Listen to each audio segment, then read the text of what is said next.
이제 주도하는 업종들에서 수급이 분산이 됐을 때 과연 그걸 누가 가져갈 것인가 이 부분에 아마 시청자분들도 많이 관심을 가지고 계실 것 같아서 저희가 두 번째 문제를 관련된 문제로 준비해봤습니다. 지금 바로 만나보시죠. 네, 먼저 앞서서 시장에 대해 크게 전략을 세워봤는데요. 이제는 더 깊게 종목과 섹터에 대한 이야기로 넘어가 보도록 하겠습니다. 함께 만나보시죠.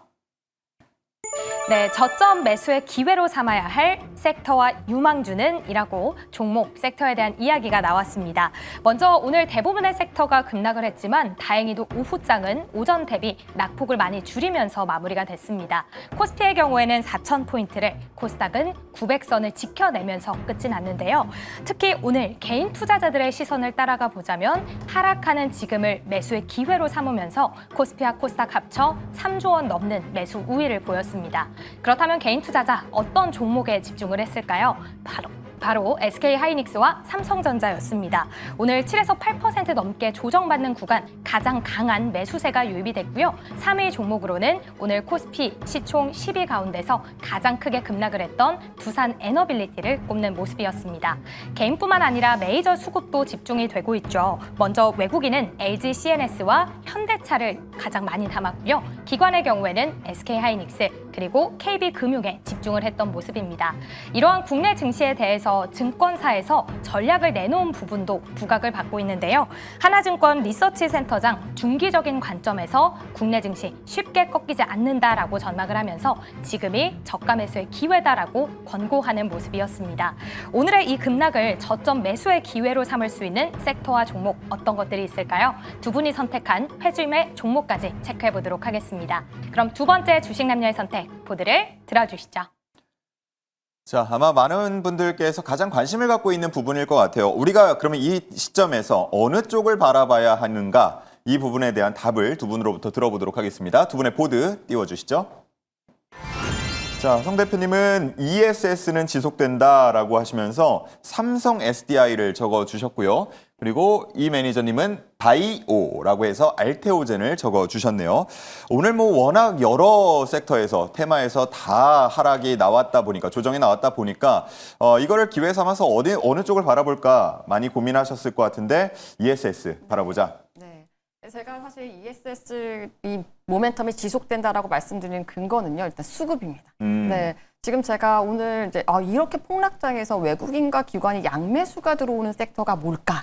네, 예. 제가 그거를 뽑아봤거든요. 네. 그랬더니 바로 ESS 쪽, 전기차 배터리 쪽이었는데요. 그 중에서도 가장 많이 매수를 한 종목이 LG 에너지 솔루션이었습니다. 예. 네, LG 에너지 솔루션을요, 외국인이 37,000주, 네, 그리고 기관이 2,700주 이상 순 매수를 했거든요. 그리고 LG 화학도 같이 순 매수를 했습니다. 제가 예전에 8월 달에도 이렇게 한번 수급을 뽑아본 적이 있었거든요. 근데 이렇게 외국인과 기관이 양매수 들어오는 섹터가 앞으로 주도할 가능성이 높더라고요. 그래서 저는 이런 폭락장에서 반도체는 사실 조금 더 쉬어갈 가능성이 있지만 ESS 모멘텀은 살아있구나 저는 봤고, 앞으로도 ESS 성장 스토리는 유효하기 때문에 저는 ESS 섹터를 좀 지속해 봐야 된다라고 말씀드리고 싶습니다. 예, LG 에너지 솔루션은 사실 애프터마켓 들어오면서 단독 기사가 하나가 나오면서 애프터마켓에서 좀 상승 전환하는 모습을 보였는데 제가 지금 검색하려고 하니까 안 나오는 걸 보니 이게 또 사실 무근이라면서 좀 다시 들어간 것 같기는 합니다. 네. 주가는 아직 안 빠지고 있고요. 네. 자, 그런데 LG 에너지 솔루션이 아니고 적어주신 건 삼성 SDI네요. 네, 삼성 SDI예요. 왜냐하면 제가 주목하는 거는 이 셀 업체들 중에서도 ESS를 제일 잘할 수 있는 업체를 고른 거거든요. 그 최근에 사실 또 기사가 하나 있었죠. 삼성 SDI가 테슬라의 3조 원 규모의 ESS용 배터리를 3년간 공급한다라는 보도가 있었거든요. 사실 이거를 공시를 통해 가지고 이제 확정 지어주지는 않았지만 제 생각엔 이 사실이 거의 가깝다라고 생각을 하고 있습니다. 그렇게 되면 삼성 SDI 같은 경우에 연간 약 6천억 원대 신규 매출이 추산이 되는 거거든요. 최근에 사실 삼성 SDI가 이번에 실적 발표를 했을 때 컨퍼런스 콜을 들어봤을 때 사실 적자가 굉장히 심했습니다. 그런데도 불구하고 주가 굉장히 많이 오르고 지금 오늘 조정에서도 그렇게 제가 봤을 때 많이 빠지지가 않았었거든요. 그 이유는 지금 현재 전기차 트렌드가 전기차용, 그러니까 EV용 배터리가 아니라 ESS용 배터리로 바뀌는, 전환되는 그런 흐름에 있다라고 보고 있거든요. 그리고 삼성 SDI 같은 경우에는 이거 가장 활발하게 하고 있습니다. 지금 미국에 있는 인디애나 주에 있는 GV 같은 경우에는 지금 현재 32기가와트 라인을 전기차용에서 ESS용으로 전환을 하고 있거든요. 만약에 이렇게 전환을 한다라고 하면 2026년 말까지 이 중에 거의 30기가와트가 ESS 라인으로 바뀌게 됩니다. 그렇게 되면 연 매출이 9조 원이 되고요. 영업이익이 4,500원까지 늘어날 수가 있습니다. 여기에다가 뭐 IRA 세액공제까지 받는다라고 하면 9천억 원까지도 영업이익을 찍을 수 있다라는 추정이 나오고 있거든요. 그래서 제가 볼 때는 지금 셀 업체들이 EV의 부진을 ESS 성장으로 메우는 그런 패러다임의 전환 상황에 있다라고 보고 있고 거기에 중심에 가장 먼저 한 발 먼저 나가는 그런 기업이 바로 삼성 SDI가 아닌가 이렇게 생각을 합니다. 네, 사실 최근에 이제 지수 상승과 함께 이 가격대 라인이 우리가 원래 알던 그 라인이 아니고 너무 올라가 있는 경우들이 많긴 하거든요. 그런데 말씀을 해주신 쪽은 아무래도 그런 경우가 적다 보니까 이제 좀 낯익은 주가 수준에 머물러 있다 보니까 지금 더 노려보기가 좋다 이런 매력도도 있다는 생각이 들고요. 자, 그런가 하면 최근에 가장 저희 방송에서도 많이 언급이 되고 오늘장 시장에서도 많이 주목을 받았던 게 바이오 쪽이 제약 바이오 쪽이 아닌가 싶은데 그 중에서도 알테오젠을 써주셨네요.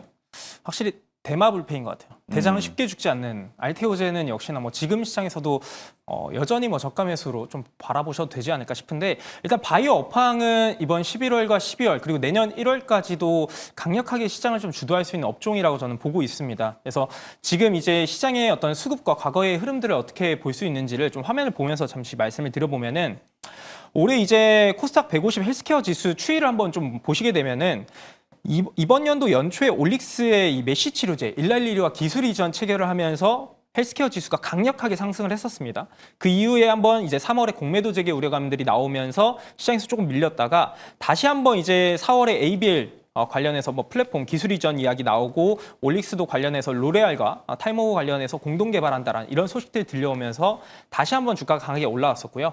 이번 9월에는 특히나 알테오젠의 이 키트르다 SC제형 FDA 승인 소식들이 나오면서 주가가 강하게 올라갔었는데 늘 항상 이렇게 강한 상승 이후에는 주가 조정, 이 헬스케어의 어떤 업종의 주가 조정들이 있었는데 보통 20%를 넘어가지 않았어요. 그래서 오늘 이제 하락이 나왔어. 알테오젠이라든지 에이벨 바이오라든지 이런 종목들의 하락으로 인해서 주가 조정이 발생한 거는 오히려 저가 매수 기회로 이 평균치를 넘어가면서 이탈할 가능성은 없기 때문에 오히려 저가 매수로 충분히 접근할 수 있다라고 보시면 될 것 같고요. 미국 시장에서도 어제 뭐 AI 버블론이 나오면서 시장에서 종목들 대부분 많이 밀렸지만 제약 바이오 업종은 강했습니다.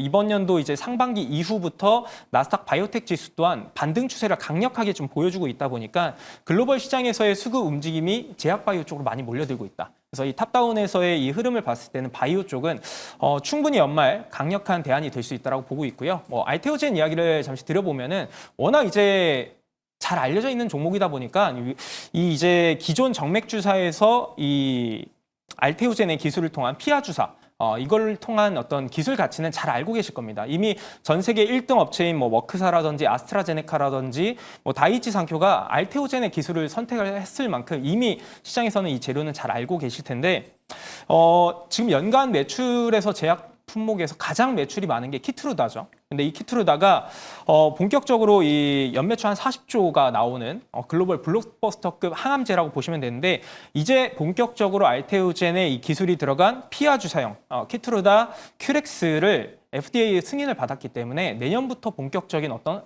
추가 성장을 기대해 볼 수 있지 않을까. 그래서 알테오젠의 이 기술 가치를 가지고 주요 글로벌 기업들이 다 이 기술을 채택을 했기 때문에 앞으로 이 로열티 수령이 본격화된다. 그래서 지금 시장에서 예상하는 거는 2028년 기준으로 키트루다 SC 매출이 한 21조 정도로 예상을 하고 있습니다. 그래서 이 중에서 로열티 정도를 알테오젠이 한 1조 6천억 정도 받을 것으로 예상이 되고 있기 때문에 오히려 지금 주가는 너무나도 좀 저평가다라고 저는 볼 수 있을 것 같고요. 그래서 충분히 올해 연말, 내년 이 대표적인 종목 먼저 포트에 편입하셔도 좋지 않을까 싶습니다. 네. 알테오젠의 주가 저평가다라고 말씀을 해주셔서 상당히 귀에 쏙 들어왔습니다. 자, 그런가 하면 두 분께서 일단 좋게 보는 쪽을 먼저 알아봤는데 약간의 우려가 섞인 섹터가 있어서 이 부분도 잠깐 진단하고 넘어가 보도록 하겠습니다. 저희 오프닝 때부터 속보 하단으로 전해드렸었는데 달바글로벌이요. 뭐 실적은 나쁘지는 않았던 것 같은데 전년 대비 뭐 좋았던 것 같은데 컨센서스를 크게 하회하면서 지금 주가 흐름이 영 좋지가 않습니다. 오늘 정규장에서는 마감이 약 2%대 하락 마감이 됐었는데 지금 애프터마켓에서는 보시는 것처럼 12%대까지 많이 밀리고 있어서요. 최근에 안 그래도 그렇지 않아도 K뷰티 쪽이나 이런 데 주가가 좀 꼼짝 않다 보니까 혹은 더 빠지다 보니까 걱정이 많았을 텐데 잠깐 피해가야 될까요?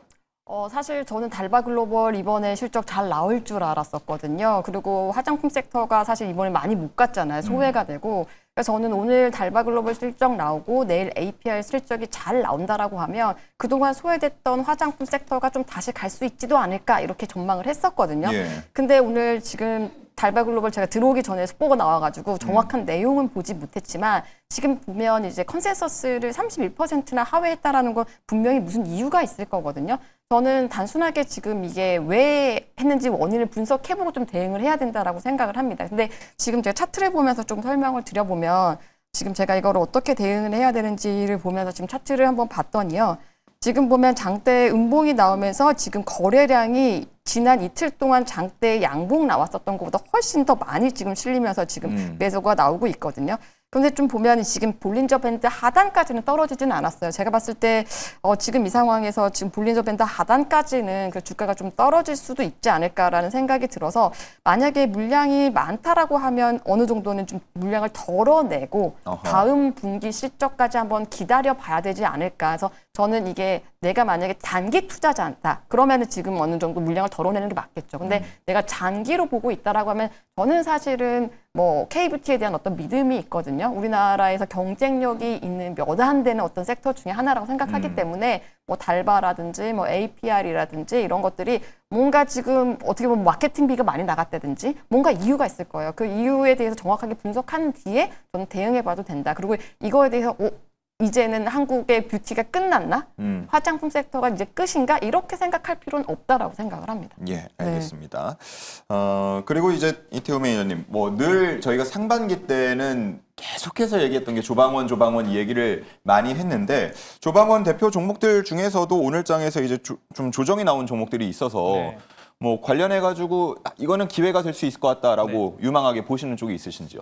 조방원 중에서 저는 일단 지금 시점에서 접근이 유리한 거는 원전 쪽이 될 것 같아요. 원전, 예. 일단 두산에너빌리티가 오늘 시장에서 한 7% 종가 기준으로 좀 밀리고 마감을 했는데 뭐 물론 이제 장중에 한 10%까지도 좀 밀렸었습니다. 그래서 최근 이제 97,400원으로 이제 신고가를 경신한 다음에 뭐 한 5거래일 정도는 주가 흐름이 밀리고는 있는데 이 원전 쪽은 좀 큰 방향성을 역시나 보면 될 것 같아요. 큰 방향성이라고 하면 글로벌 시장에서 지금 미국 시장을 가장 중요하게 좀 볼 수밖에 없는데 방향성 자체는 너무 명확합니다. 일단 지금 기존에 이 바이든 행정부 때 멈춰 있었던 중단됐었던 프로젝트가 이번 트럼프 행정부에 들어서면서 본격적으로 다시 추진이 될 것들이 10개 이상 대형 원전 프로젝트가 좀 존재하고요.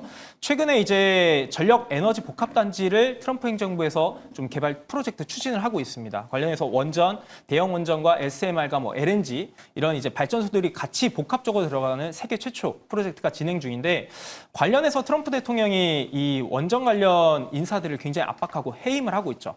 기존의 대형 원전이 한 12년, 13년 정도 건설하는데 그 시간이 필요한데 이거를 이제 절반 정도로 단축시키려고 하는 정말 말도 안 되는 어떤 이제 공격적인 원전 쪽에 투자를 하고 있다 보니까 관련해서 국내 한수원부터 해서 우리 두산에너빌리티, 뭐 현대건설 이런 기업들이 이미 파트너십 체결을 많이 해놓은 상황입니다. 그래서 큰 방향성을 봤을 때 내년부터 이번에 뭐 가스터빈 수주도 했겠다. 내년부터 본격적인 수주 모멘텀이 더 커질 수 있는 게 원전이라고 보고 있기 때문에 오히려 이렇게 강력하게 좀 주가 조정이 나온다. 원전에서의 가장 대표 종목 두산에너빌리티는 충분히 매수 관점으로 보셔도 되겠다라고 생각을 하고 있습니다. 네, 좋습니다.